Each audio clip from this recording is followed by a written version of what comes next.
This happened over 2 years ago, at the end of my first year of university. I'm a female. At the time, I was 21. My university is in a very large city, and I was living in university accommodation, a short walk from the main campus. My flatmates had all finished their exams and had gone home for the summer, so I was alone in my flat. I was pretty stressed because I was in the middle of my first round of university exams. I decided that it wouldn't be prudent to waste any precious study time cooking, so I ordered a pizza from a very large pizza chain. It was about 8:30 in the evening when my pizza arrived, so it was on the verge of getting dark. My block of flats had a key card entry system, so the pizza delivery guy couldn't come right up to my door. I saw his car pull up outside, and I went downstairs to get my pizza. The delivery guy stepped out of his car and walked over. He was tall and stocky, and looked to be in his late 20s or early 30s. He handed me the pizza box and I said thanks, and made to walk away. The delivery guy, however, had other ideas. "You're very pretty," he said. I wasn't sure how to respond, so I said, "Thanks." And then most disconcertingly, he said, "Are you home alone?" This set off my creep alarm straight away, so I told him I wasn't. However, my order was clearly meant for one person, and I was in a large deserted block of flats at the very end of the school year, so he could have deduced pretty easily that I was lying. I was thoroughly creeped out at this point, so I turned around to walk back to the door of my flat block. As I walked away, he wolf whistled and called after me, "Wow, nice ass." As I walked up the steps, he continued to whistle and whoop, and general be as inappropriate as possible. Needless to say, I closed and locked the door of the block of flats, and then the door of my flat, and then the door of my room. Had this happened more recently, I would have called the pizza place right away to report the incident. At the time, though, I wasn't in the best state of mind, so I ate my pizza and put the whole incident to the back of my mind. I felt pretty uneasy about the fact that this guy knew where I lived. Moreover, the other residents of my flat block were known to let strangers in, which made me even more uneasy. The next few days passed without incident, and I finished my exams and went back to my parents' house for the summer. When I arrived home, I decided that I ought to call the pizza place to report their creepy employee. I did, and the young woman who answered the phone sounded horrified when I explained the situation to her, and immediately gave the phone to her manager. He took the details of my order and apologized. I never heard anything back from the pizza place, but I hope they have a zero-tolerance policy when it comes to their employees creeping on customers.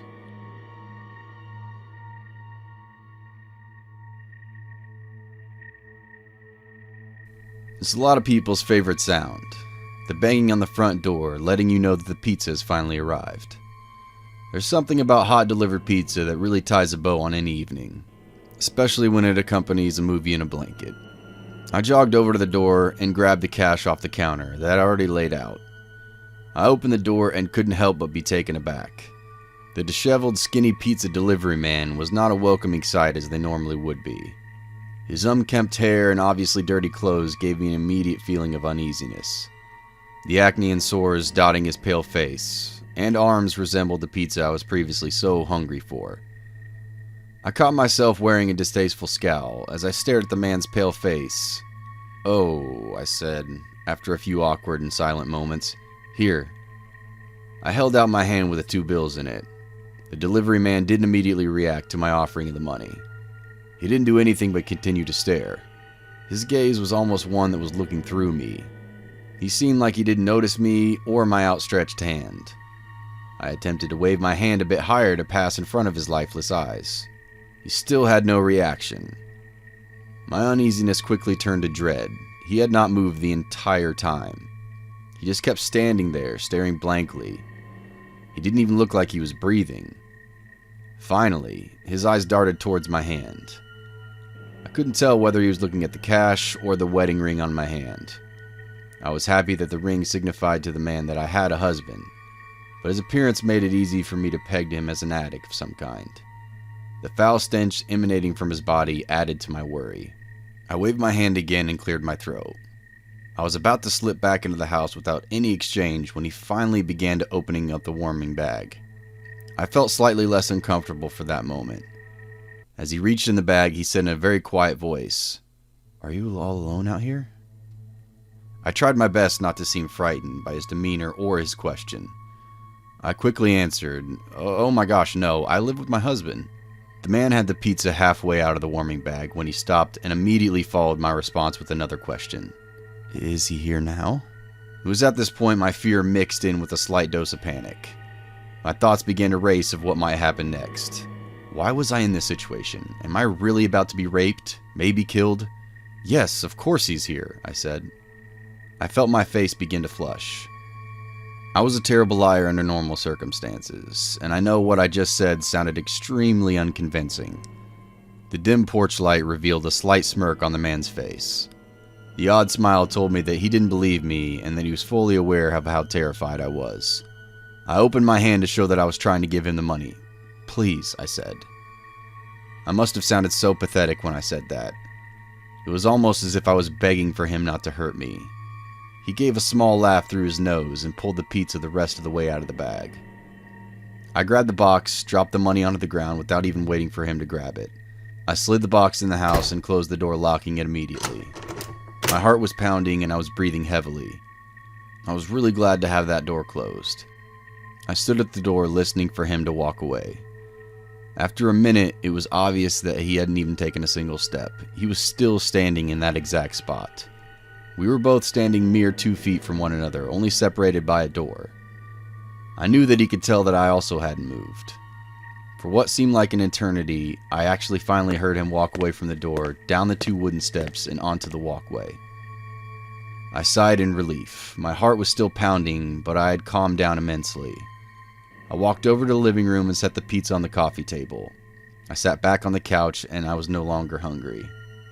I certainly was not in the mood to watch a scary movie. I didn't even have a moment to think about what I was going to do when I heard footsteps walking across the deck. Anybody walking across that deck would be able to see into the house directly where I was sitting. My anxiety levels began to climb again. 3 loud knocks startled me so much that I let out a small scream. I clutched my chest and yelled, "What? What do you want?"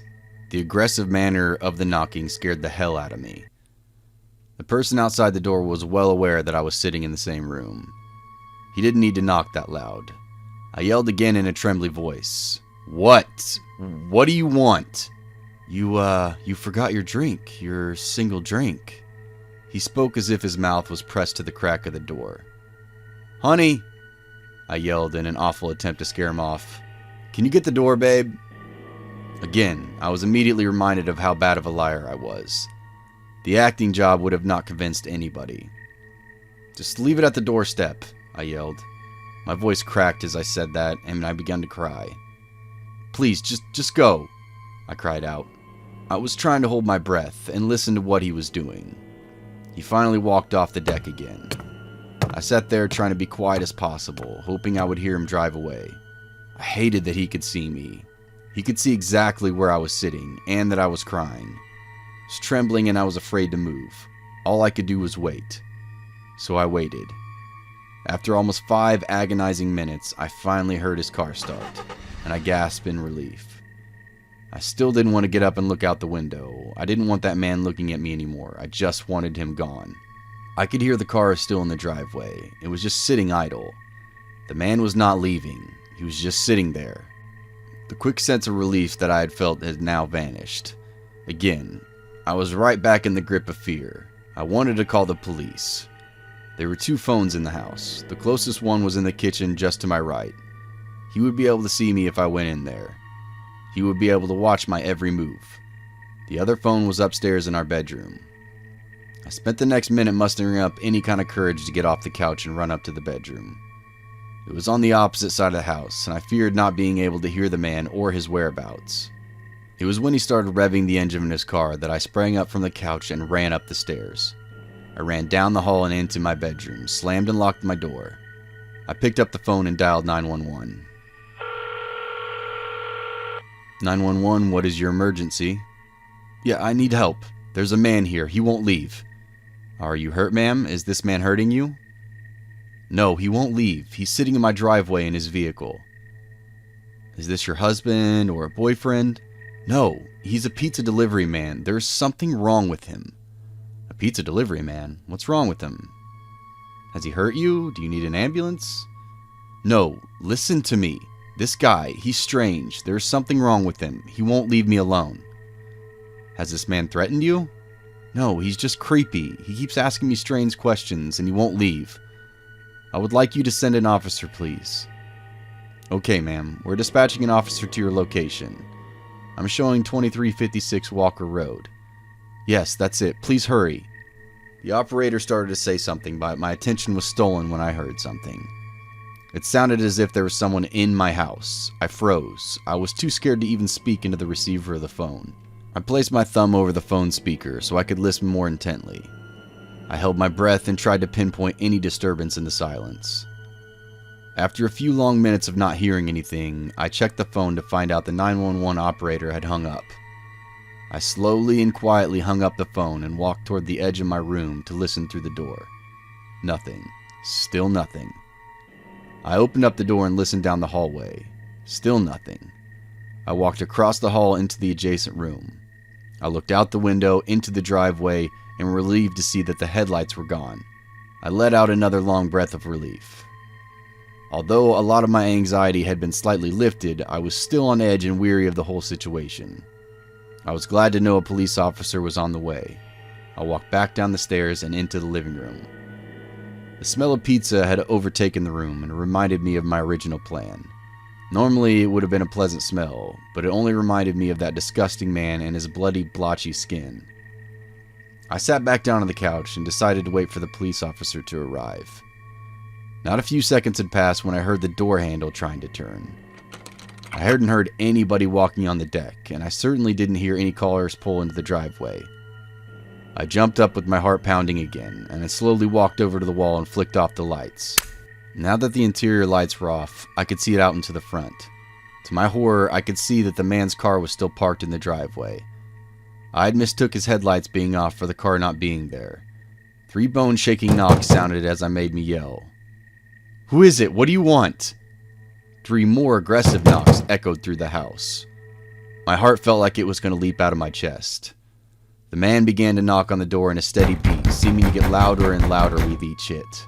When it sounded like the door was about to come off the hinges, I screamed at the top of my lungs. "Go away!" The man stopped beating on the door and it fell silent. All I could hear was my heavy breathing, and I could feel my heart beating throughout my entire body. "Open the door," the man said. That menacing tone that he used brought me back to tears. "No, please go away. The police are on the way," I cried out in the darkness. "The police?" He paused for a long while. "It's probably going to take them a long time to get here, don't you think?" "I think it's just going to be me and you," he said with a laugh. "They said there was an officer close by. He will be here any second." I had begun to sound almost hysterical. I knew the man on the other side of the door could hear the fear in my voice. "Just open the fucking door." "No, go away," I cried, tears pouring down my face as I begged the man to leave. "Okay then, fine. I'll leave you alone for now. Enjoy your pizza, Christine." Hearing the deranged man use my name made my stomach turn. I heard the man slowly walk down the deck. With the lights being off, I could see his silhouette walk by the window. I watched the man move down the walkway and slowly get into his car. I heard his car start, and I walked into the kitchen to make sure he was leaving. I watched the car's headlights back down the driveway and then onto the main road. The car sat in the road for a whole minute. I watched and prayed for him to leave. Eventually the car started to move, and he drove down the road out of my sight. Again, I let out a large sigh of relief. I couldn't believe how afraid I had just been. The entire ordeal had seemed like a terrible dream. Knowing that the officer was on his way was very comforting to me. I don't think I would have ever felt comfortable at all if that wasn't the case. Seeing a friendly face, a protector, a person of authority would do me good. I sat there in darkness for a long time. It seemed like it was taking the police officer forever to arrive. I had a lot of time to think. The fear that I had been experiencing over the last 20 minutes had begun to morph into anger. I was angry at that creep. I was so completely unsettled now that he had ruined my evening. Was I now fearful of being in my own house? Why did he have to say something like that? I decided to call the pizza place and complain about him. I grabbed the phone off the kitchen wall and called the number. "Can I speak to a manager, please?" I asked. After a few seconds, the manager picked up the phone and I began. Hi, my name is Christine. I had ordered a delivery from you guys about an hour ago. The manager cut me off and asked, "Do you live down Walker, ma'am?" "Yes, Walker Road." "Ma'am, I am terribly sorry. I just received a call from another customer in your area. They have not received their pizza yet either. Something may have happened to our driver. We'd be happy to send out another one as soon as possible." "No, I did receive my pizza. He arrived 20 minutes ago and he threatened me." "Oh, that's strange. Can you tell me what happened? He's a fucking creep. He was awful. He was trying to scare me. Who the hell do you have working for you, and who the hell is this creep?" "He? I'm confused." "Yes, the delivery man that you sent here." "Ma'am, the driver who went out to your area was Tiffany, short, blonde, and female." I felt like a dagger had pierced me right through the heart. The adrenaline that pumped through my veins almost blinded me. The manager was still sitting there speaking to me on the end of the phone, but I couldn't hear a single word. The amount of thoughts going through my head had begun to make me dizzy. I felt like fainting, and I felt like throwing up. I heard a car pull up in the driveway. For a moment I feared that it was the same driver, but as the car pulled closer, I could see that it was a police car. I cut the manager off on the other end of the phone. I don't know what's going on, but the police are here now." I hung up the phone and went to the front door to meet the cop in the driveway. I ran to the car just as the officer was getting out. "Oh, thank God you were here. I just called the pizza place and there's something wrong." The officer closed his door and walked around to meet me at the front end of his cruiser. I was so relieved that I ran into his arms and began to cry. "Oh my God, thank you, the pizza got..." As I hugged my savior, I noticed the same foul stench that I'd smelled earlier. His uniform was fitting far too large for his skinny body. I backed up off his chest and noticed the sores covering his arms, which had begun to tighten around me. So I work at a pizza place, usually inside, as my insurance does not cover claims when driving for business. But occasionally I will cover a delivery shift for one of the drivers because the money is good. Our delivery areas include a few new development upper middle class cookie cutter neighborhoods, an older 1940s era village, 2 apartment complexes, some trailer parks, and a bunch of rural areas. Not rural to the point seeing hundreds of stars at night, but enough that you can hear your neighbors yell. So about a week ago, I was covering a delivery shift. I come back to the shop feeling pretty good. I'm averaging $5 a delivery, and they have all been pretty close. So I check to see if I have any more deliveries. I have one to an address that I've never seen before, but it's out on one of the more rural roads. I asked the kid who took the order what was up because there were special instructions on the ticket. He says, "They said go around back because the front door is not operational." I'm like, okay, that's not uncommon, but people often want you to go around back. Either they painted the door, the house shifted, or it's a bitch to open, or they're just hanging out back. So as I'm driving out to the house, I get an odd feeling. I don't really like the idea of going to the back of a house out in the sticks. It would all be too easy for some thugs to order a pizza to an abandoned house, then jump the delivery guy. I figure I'll scope the place out when I get there, and if it seems sketchy, just call them and make up some bull about how it's against company policy to go around back of houses to prevent robberies. As I'm driving to the house, I realize it's towards the end of this road that gets less populated the further you go down. Great. I'm pretty near the address and driving slow. I see this house abandoned looking and set back from the road with no address and in a bunch of trees. I think to myself, that house better not be it.